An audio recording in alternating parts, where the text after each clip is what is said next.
এই গল্প শুরু হয়েছে সৃষ্টি থেকে, আদ্যাশক্তির অর্থাৎ চিরন্তন মাতৃশক্তির গল্প।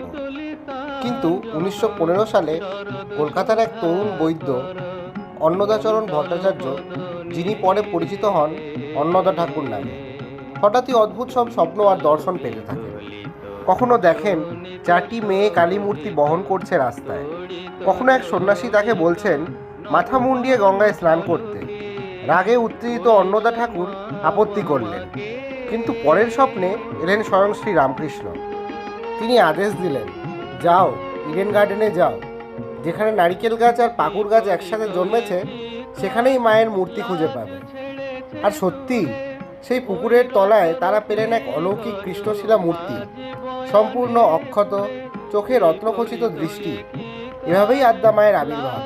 কিন্তু এরপর যা ঘটল তা অন্নদা ঠাকুরের জীবনই পাল্টে দিল।